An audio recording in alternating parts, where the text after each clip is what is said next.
Hello guys, ఎలా ఉన్నారు? ఎప్పటి నుంచో వెయిట్ చేస్తున్న OnePlus 13Sకి competition phone Vivo X200 FE ఇదైతే ఫైనల్లీ ఈరోజు అయితే లాంచ్ అయిపోయింది. దీంతోపాటు Vivo X Fold 5 అనే ఫోన్ కూడా అయితే లాంచ్ అయింది. అది మనం నెక్స్ట్ వీడియోలో అయితే డిస్కస్ చేసుకుందాం. ప్రెజెంట్ అయితే Vivo X200 FE గురించి అయితే మాట్లాడుకుందాం. ఫస్ట్ దీని యొక్క ప్రైసింగ్ విషయానికి వస్తే base model 12GB RAM 256GB model same OnePlus 13S లాగానే 54,999కి అయితే లాంచ్ చేశారు. అలానే ఇంకో model 16GB RAM 512GB model 59,999కి అయితే లాంచ్ చేశారు. దీని యొక్క ఫస్ట్ సేల్ అయితే 23rd జూలై నుంచి అయితే స్టార్ట్ అవుతుంది. ప్రెజెంట్ ప్రీ బుకింగ్ అయితే స్టార్ట్ అయింది.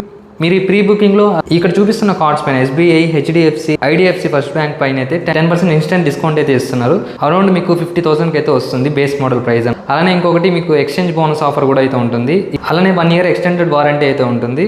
ఇంకొకటి మీరు అష్యూర్డ్ బైబ్యాక్ అనమాట. ఇది మీరు ఫ్రీ అయితే కాదు, అమౌంట్ పెట్టి అయితే తీసుకోవాలి. 599 రూపీస్ పెడితే మీరు ఫ్యూచర్లో ఎప్పుడైనా ఈ ఫోన్ని సేల్ చేయనప్పుడు అది 70% అమౌంట్ క్యాష్ బ్యాక్ అయితే వస్తుంది అనమాట. అలానే Vivo TWS3 ఇయర్ బడ్స్ ఉన్నాయి కదా, అదైతే మనకి 1499కి అయితే వస్తుంది. ఇవన్నీ కూడా మనకి ప్రీ బుకింగ్ ఆఫర్స్ అనమాట.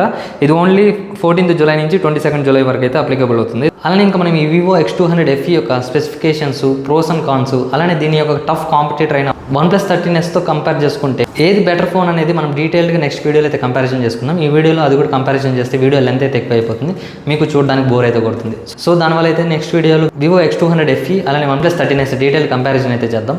ఇప్పుడు మాత్రం OnePlus 13Sలో లేనివి ఇందులో ఉన్న బెటర్ స్పెసిఫికేషన్స్ అయితే చూద్దాం. ఇంకా మనం లేట్ చేయకుండా వీడియోలోకి వెళ్ళిపోదాం. Welcome to our channel tech with Krishna. అందరికి నమస్తే. మీరు ఫస్ట్ టైం మన ఛానల్ చూస్తున్నట్టయితే నా పేరు కృష్ణ. ఈ వీడియో చూస్తున్నంతసేపు ఏదో ఒక పాయింట్లో మన కంటెంట్ మీకు నచ్చితే మాత్రం మన ఛానల్ సబ్స్క్రైబ్ అయితే చేసుకోండి, లేదంటే స్కిప్ చేసేయండి. ఇంకా ఫస్ట్ మనం ఈ Vivo X200 FE యొక్క స్పెసిఫికేషన్స్ అయితే చూద్దాం. ఇంకా మనం ప్రోస్ అండ్ కాన్స్ మాట్లాడుకునే ముందు ఫస్ట్ ప్రోస్ అయితే చూద్దాం, దాని తర్వాత నెగిటివ్స్ అయితే మాట్లాడుకుందాం. సో ఫస్ట్ పాజిటివ్ వచ్చేసి డిస్ప్లే అనమాట. 6.31 ఇంచ్ 1.5K POLED డిస్ప్లే అయితే ఉంటుంది. HDR10+ అయితే సపోర్ట్ చేస్తుంది. 120Hz రిఫ్రెష్ రేట్, అలానే 5000 nits పీక్ బ్రైట్నెస్ అయితే ఉంటుంది. ఇంకా సెకండ్ పాజిటివ్ చూసుకుంటే కెమెరాస్ అనమాట. ఇందులో బ్యాక్ సైడ్ మనకి ట్రిపుల్ కెమెరా సెటప్ అయితే ఉంటుంది. Main camera 50 megapixel Sony IMX921 sensor అయితే యూజ్ చేశారు. ఇది VCS bionic sensor, optical image stabilization అయితే సపోర్ట్ చేస్తుంది. అలానే ఇంకోటి 50 మెగాపిక్సెల్ JIS టెలిఫోటో కెమెరా అనమాట. ఈ Sony IMX882 సెన్సార్ యూజ్ చేశారు. అలానే ఇంకొకటి 8 మెగాపిక్సెల్ అల్ట్రా వైడ్ కెమెరా. అలానే ఫ్రంట్ సైడ్ చూసుకుంటే కూడా 50 మెగాపిక్సెల్ సెల్ఫీ కెమెరా అయితే ఉంటుంది. కెమెరాస్ అయితే టాప్ నాచ్ అయితే ఉంటాయి. అరౌండ్ 50 to 60,000 ప్రైస్ బడ్జెట్లో ఇది పర్ఫెక్ట్ కెమెరా సెంట్రిక్ ఫోన్ అని చెప్పుకోవచ్చు. At the same time compact phone కూడా. ఇంకా మనం థర్డ్ పాజిటివ్ చూసుకుంటే బ్యాటరీ. ఇందులో మనకి 6500 mAh battery, 90 watts flash charge అయితే బాక్స్లో అయితే ప్రొవైడ్ చేస్తారు. ఫస్ట్ ఫోన్ అనుకుంటే ఇండియాలో ఇంత కాంపాక్ట్ సైజ్లో ఇంత పెద్ద బిగ్ సైజ్ బ్యాటరీ తీసుకురావడం. 6500 mAh బ్యాటరీ, చిన్న స్క్రీన్ కాబట్టి 6.31 ఇంచెస్ కాబట్టి మీరు హెవీగా యూస్ చేయడం కూడా ఈజీగా వన్ డే అయితే ఈజీగా యూస్ చేసుకోవచ్చు మీరు. అలానే థర్డ్ పాజిటివ్ చూసుకుంటే IP రేటింగ్. ఇందులో మనకి IP68, 69 water and dust resistant అయితే సపోర్ట్ చేస్తుంది.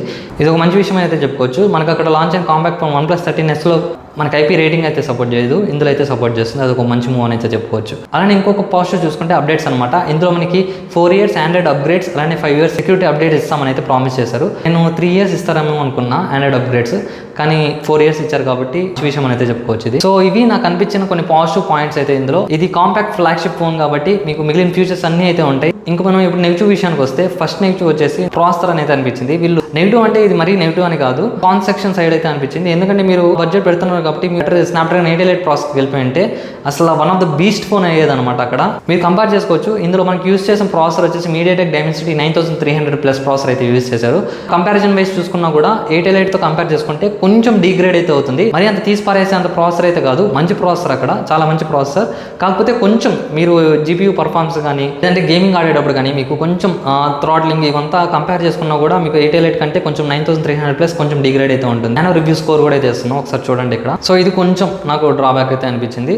సెకండ్ వన్ వచ్చేసి ఇందులో యూస్ చేసిన ర్యామ్ అండ్ రోమ్ కాన్ఫిగరేషన్. ఇందులో LPDDR5X RAM, read and write కాన్ఫిగరేషన్కి వచ్చేసరికి UFS 3.1 అయితే ఇచ్చారు. దీని కాంపిటీటర్ ఫోన్ OnePlus 13Sలో మనకి UFS 4.0 అయితే ఇచ్చున్నారు. అదొక డ్రాబ్యాక్ అని అయితే చెప్పుకోవచ్చు. UFS 4.1 ఇచ్చుంటే బాగుంటుంది. యాక్చువల్గా 4.0 అయితే సపోర్ట్ చేస్తుంది. ఈ ప్రాసెసర్ 9300+ ప్రాసెసర్ ఉందో, కానీ వీళ్ళు ఎందుకు ఇవ్వలేదు అయితే అర్థం కాలేదు. ఇంక ఇవే అనమాట నాకు అనిపించిన 2 నెగిటివ్స్ అయితే. ఇంకా ఫోన్ అంతా పర్ఫెక్ట్గా అయితే ఉంది. ఎక్స్పెక్ట్ చేసిన ప్రైస్కి అయితే లాంచ్ చేశారు. కంక్లూజన్ విషయానికి వస్తే OnePlus 13Sతో కంపేర్ చేసుకుంటే కొంచెం మేజర్ డిఫరెన్స్ మీకు ఎక్కడ కనిపిస్తుంది అంటే, నేను ఇప్పుడు చెప్పిన పాజిటివ్స్ అన్ని ఇందులో మేజర్ డిఫరెన్సెస్ అనమాట. అనమాట. ఒక డిస్ప్లే చేసేస్తే ఐపీ రేటింగ్ కానీ కెమెరాస్ కానీ బ్యాటరీ విషయంలో కూడా ఇందులో వివో X200 FE అయితే బెటర్గా అయితే ఉంటుంది. కెమెరాస్ విషయంలో కూడా అనమాట మీకు అందులో OnePlus 13s లో మనకి బ్యాక్ సైడ్ టెలిఫోటో కెమెరా అయితే ఉండదు. ఓన్లీ 2x ఆప్టికల్ జూమ్ అయితే సపోర్ట్ చేస్తుంది కానీ డెడికేటెడ్ టెలిఫోటో కెమెరా అయితే ఉండదు.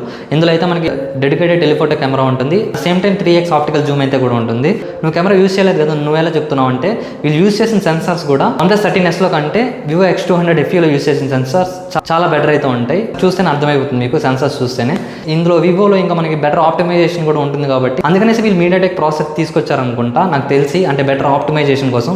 మళ్ళీ మీరు స్నాప్డ్రాగన్ తీసుకొస్తే దానికి ఆప్టిమైజేషన్ చేయడానికి టైం అయితే పడుతుంది వాళ్ళకి. ఇంకా మనం ఫైనల్ వడ్డీకి వస్తే OnePlus 13s వచ్చేసి ఎవరైతే కాంపాక్ట్ ఫోన్ గేమింగ్ పర్ఫార్మెన్స్ నాకు హైయెస్ట్ ఇంపార్టెన్స్ అనుకుంటారో, ఎడిటింగ్ చేసుకుంటాము ఆ ఫోన్లోనే మేము ఎడిటింగ్ చేసుకుంటాము, వాళ్ళు కూడా అయితే మీకు OnePlus 13s అయితే సరిపోతుంది. కాకపోతే మీరు కాంపాక్ట్ ఫోన్ కాబట్టి మీరు అందులో గేమింగ్ ఆడలేరు, ఎడిటింగ్ కూడా మీకు సరిగ్గా చేయలేరు అనమాట. చిన్న సైజ్ స్క్రీన్ కాబట్టి పర్ఫార్మెన్స్ వైజ్ కంపేర్ చేసుకుంటే మీకు OnePlus 13s బెటర్గా అయితే ఉంటుంది. అలా చెప్తున్నా. మీరు పర్ఫార్మెన్స్ ఓరియంటెడ్ ఫోన్ కావాలనుకుంటే OnePlus 13s, camera centric phone, అలానే కొన్ని అడిషనల్ అడ్వాంటేజెస్ ఉన్న ఫీచర్స్ కావాలనుకుంటే మీరు X200 FE అయితే తీసుకోవచ్చు. ఎందుకంటే మీకు ఇందులో IP rating, better battery capacity, అలానే ఫాస్ట్ ఛార్జింగ్ ఇందులో ఎక్కువ ఉంటాయి కాబట్టి ఇదైతే చూస్ చేసుకోవచ్చు. సో ఇది ఫ్రెండ్స్ నా ఒపీనియన్ అయితే. మీకు ఎలా అనిపించింది? మీరే ఫోన్ చూస్ చేసుకుంటారు. నేను నెక్స్ట్ వీడియోలో అయితే ఇంకా డీటెయిల్గా అయితే మాట్లాడుకుంటా ఈ OnePlus 13s అలానే వివో X200 FE గురించి. అలానే ఇంకెవరైనా మీ ఫ్రెండ్స్ అండ్ ఫ్యామిలీ మెంబర్స్లో ఈ OnePlus 13s కానీ వివో X200 FE కానీ కొనుక్కుంటే వాళ్ళకైతే ఈ వీడియోని అయితే షేర్ చేయండి. ఖచ్చితంగా హెల్ప్ఫుల్ అయితే అవుతుంది. Thank you guys. ఉంటాను.